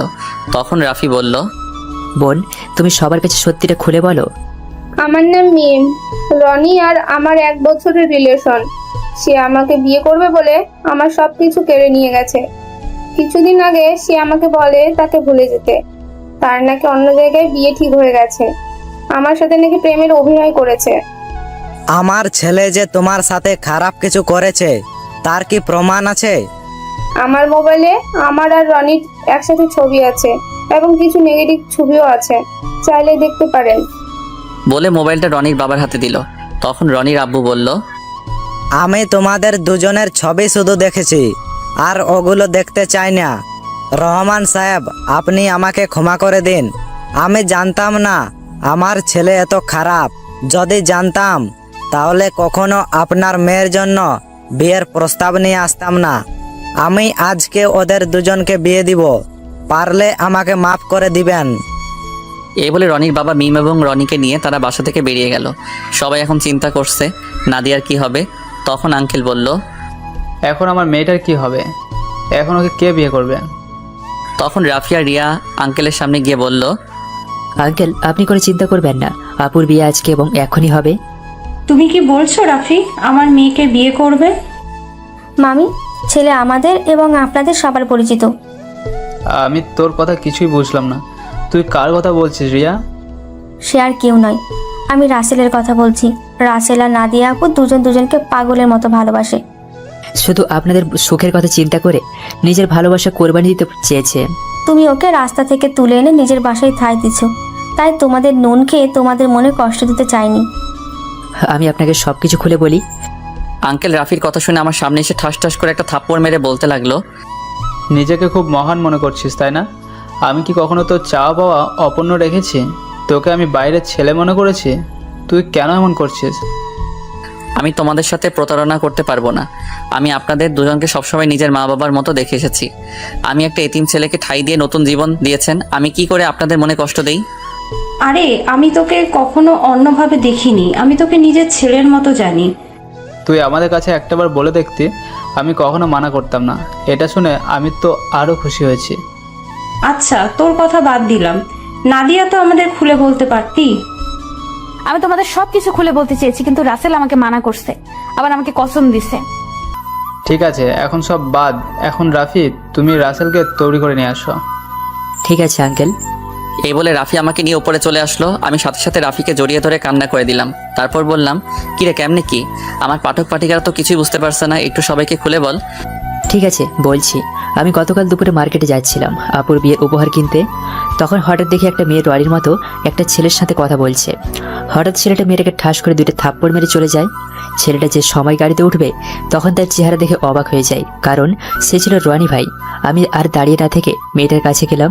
তখন তাকে জিজ্ঞেস করি, ওই ছেলেটার সাথে তোমার কি সম্পর্ক? তারপর মেয়েটি সব খুলে বলে। তুই মিমের সব কথা শুনে কি বলছিস? আমি ওর কথা শুনে তাকে নিয়ে বাসায় চলে আসলাম। আব্বু আম্মুকে বললাম, আমার বন্ধু তোমরা সবাই বিয়ে বাড়িতে চলে যাও, আমি বিয়ের দিন যাব। আমার বন্ধুর সাথে আমার কিছু কাজ আছে। আব্বু আম্মু পরে কিছু বলে নাই? মানে একটা মেয়ের সাথে তোর কি কাজ? তুই তো জানিস আব্বু আম্মু আমাকে অনেক বিশ্বাস করে, তার ছেলে কখনো খারাপ কাজ করবে না। আব্বু আম্মু চলে আসার পর কোনো রকম রাতটা কাটিয়ে পরের দিন বিয়ে বাড়িতে নিয়ে আসলাম। আমি সবার সামনে রনির মুখোশ খুলে দেওয়ার জন্য বিয়ের দিন মিমকে নিয়ে আসি। আজকে তোর কারণে আমার ভালোবাসার মানুষকে আপন করে পেয়েছি। তোর এই ঋণ কখনো শোধ করতে পারবো না। হয়েছে হয়েছে, তোর ঋণ শোধ করা লাগবে না, শুধু আমার একটা হেল্প করে দিতে হবে। বল তোর কি হেল্প লাগবে? আমার সাথে একটা মেয়ে দাঁড়িয়ে যখন আঙ্কেলের সাথে কথা বলছিল, ওই মেয়েটাকে আমার পছন্দ হয়েছে। ওর সাথে আমার লাইন ক্লিয়ার করে দিবি। তার মানে তুই রিয়ার কথা বলছিস? আরে তোকে তোর কথাই বলছি। মানে আমি তো কিছুই বুঝতে পারছি না। তোকে বলছি না, আমাকে আপুর মামাতো বোন রিয়া প্রপোজ করছে, এই সেই মেয়ে। কি? তার মানে এই সে রিয়া? কিন্তু চেহারা কিন্তু মাশাআল্লাহ। এখন আমার সাথে লাইন করে দে। ঠিক আছে দিব, আগে আমার বিয়েটা শেষ হোক। ঠিক আছে, এখন ফ্রেশ হয়ে আয়, আমাদের জন্য সবাই অপেক্ষা করছে। আমি আর কোনো কথা না বলে ওয়াশরুমে ঢুকে ফ্রেশ হয়ে একটা পাঞ্জাবি গায়ে দিয়ে রাফির সাথে নিচে চলে আসলাম। আমাকে নিয়ে আপুর পাশে নিয়ে বসালো। তখন আপু আমার কানের কাছে মুখ এনে বলল, আজকে তোর খবর আছে, শুধু বিয়েটা হয়ে যেতে দে। তুই আমাকে অনেক কষ্ট দিয়েছিস। সেটা বাসর ঘরে দেখা যাবে। আমিও কিন্তু কম কষ্ট পাইনি। কাজী বিয়ে পড়ানো শুরু করলো। আগে আপুকে কবুল বলতে বলল, আপুর সাথে সাথে কবুল বলে ফেললো। সবাই মুচকি মুচকি হাসছে। এবার আমাকে বলতে বলল, কিন্তু আমি বলছি না। আমি আপুকে একটু লাগানোর জন্য দেরি করছি। আপু আমাকে কোনোই দিয়ে গোতা দিল। আমি সাথে সাথে কবুল বলে ফেললাম। সবাই জোরে জোরে হাসা শুরু করলো। তারপর কাজী মোনাজাত ধরলো। সবাই আমাদের জন্য দোয়া করলো। তারপর সবাই খাওয়া দাওয়া করে বাসায় চলে গেল। আব্বু আম্মু আমার কাছ থেকে বিদায় নিয়ে চলে গেল। রাফি আমার সাথে থেকে গেল। তখন আমি আর রাফি ছাদে বসে আছি। ছাদে আসার সময় রিয়াকে বলেছি ছাদে আসার জন্য। আমি আর রাফি বসে বসে কথা বলছি। কিছুক্ষণ পর রিয়া ছাদে আসলো। তখন আমি বললাম, কিরে তোর আসতে এত দেরি হলো কেন? দেরি কি আর এমনি হয়েছে? তোর বাসর ঘর সাজাতে দেরি হয়ে গেছে। এখন বল কি জন্য ডাকলি? আজকে বিয়ে বাড়িতে একটা ছেলে তোকে দেখে পছন্দ করে, সে নাকি তোর সাথে প্রেম করতে চায়। আমার কথা শুনে রাফি মাথা নিচু করে ফেলছে। তখন রিয়া বলল, ছেলেটা কে জানতে পারি? সে আর কেউ নয়, আমার কলিজা, আমার জানের বন্ধু রাফি। ও তাই নাকি? তাহলে ও না বলে তোকে বলতে বলছে কেন? আসলে আজ পর্যন্ত রাফি কোনো মেয়ের সাথে প্রেম করে নাই। কেন জানি তোকে দেখে পছন্দ হয়, কিন্তু লজ্জার কারণে বলতে পারছে না। তাই আমাকে বলল তোর সাথে লাইন করে দেওয়ার জন্য। ঠিক আছে, তুই রুমে যা। আপু রুমে তোর জন্য অপেক্ষা করছে বাসর ঘরে। আমার অনেক ভয় করছে রে। এত ভয় কিসের? বিড়ালটা ঠিক মতো মারিস। ওই এই বিড়াল আবার কোথা থেকে আসলো? সেটা বাসর ঘরে গেলে আপু তোকে দেখিয়ে দেবে। এখন তুই যা, আমি ওর সাথে কথা বলবো। আচ্ছা ঠিক আছে, যাচ্ছি। আমার বন্ধুর যেন কিছু না হয়, তাহলে কিন্তু তোর মাথা ফাটিয়ে ফেলবো। ওই আমার জামাইয়ের সাথে আমি যেটা করি তোর সমস্যা কি? কি? তার মানে তুই রাজি? আরে ওকে তো প্রথম দেখে আমি প্রেমে পড়ে গেছি, এখানে রাজি না হওয়ার কি আছে? তুই বাসর ঘরে যা, আমি আমার জানের সাথে একটু রোম্যান্স করি। তাহলে তোরা থাক, আমি গেলাম। আমি আর কোনো কথা না বলে বাসর ঘরের সামনে চলে আসলাম। দোয়া দূরত পরে আস্তে আস্তে রুমে ঢুকলাম। তারপর দরজা বন্ধ করে দিলাম। দরজা বন্ধ করে বিছানার দিকে তাকিয়ে যেটা দেখলাম, সেটা দেখে আমি পুরো অবাক হয়ে গেলাম। দেখি নাদিয়া আপু একটা লাঠি নিয়ে বিছানায় বসে আছে। আমি আপুর সামনে গেলাম। তখন আমি বললাম, আপু তুমি লাঠি নিয়ে বসে আছো কেন? ঠাস করে একটা বাড়ি মেরে দিল। তখন আমি বললাম, তুমি আমাকে মারলে কেন? প্রথমে আপু বললি কেন? আপুকে আপু বলবো না তো কি বলবো? আবার ঠাস করে আরেকটা বাড়ি মারলো। তখন নাদিয়া বলল, আর একবার যদি আপু বলে ডাকিস তাহলে তোর মাথা ফাটিয়ে দেব। এখন থেকে আমার নাম এবং তুমি করে বলবি। তুমি করে তো সবসময় বলি, কিন্তু নাম ধরে কিভাবে বলবো? তুমি তো আমার থেকে বড়। কারণ এখন আমি তোর স্ত্রী, আমাকে নাম ধরে ডাকবি। ঠিক আছে, এখন থেকে নাম ধরে ডাকবো। তো এতক্ষণ কোথায় ছিলি? তোর আসতে এত লেট হলো কেন? আগে বলো, তুমি আমাকে তুই করে বলছো কেন? আমি তোমার স্বামী, আমাকে তুমি করে বলবে। ঠিক আছে বলবো, এখন বল আসতে দেরি হলো কেন? তাহলে শোনো। তারপর রাফিয়া রিয়ার কথা খুলে বললাম। সেটা তো খুশির খবর। আজকে রাফির জন্য তোমাকে আমি আপন করে পেয়েছি। ও না থাকলে এতক্ষণে আমাকে বাসর ঘরে রনি থাকতো। ঠিকই বলছো। ওর মতো বন্ধু পাওয়া ভাগ্যের ব্যাপার। ঠিক আছে, এখন অজু করে আসো, 2 রাকাত নফল নামাজ আদায় করতে হবে। করব। আগে আমাকে একটা কথার উত্তর দাও। বিয়ের আগে তোমাকে দেখেছি সবসময় কার সাথে যেন হেসে হেসে কথা বলতে। তুমি কার সাথে কথা বলতে? নাদিয়া আমার কথা শুনে হাসতে হাসতে বলল, আরে পাগল, এটা আমি অভিনয় করছি। আমি তোমার সামনে মোবাইল নিয়ে অন্য ছেলের সাথে কথা বলার অভিনয় করছি এবং তোমাকে এড়িয়ে চলছি। তুই এগুলো সহ্য করতে না পেরে জানো আমাকে ভালোবাসার কথা বলিস, কিন্তু হাদারাম তুমি আমাকে কখনো বলো নাই। কিছুদিন দেখার পর যখন তোমার রিয়াকশন দেখলাম না, তারপর ওই ছেলেকে বিয়ে করতে রাজি হয়ে যাই। তারপর কি হলো তুমি তো জানো। আমারটা আর কি শুনবে?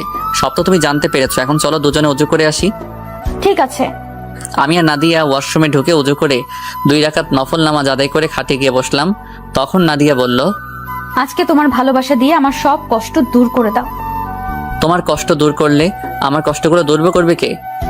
আমিও তোমার সব কষ্ট দূর করে দেব।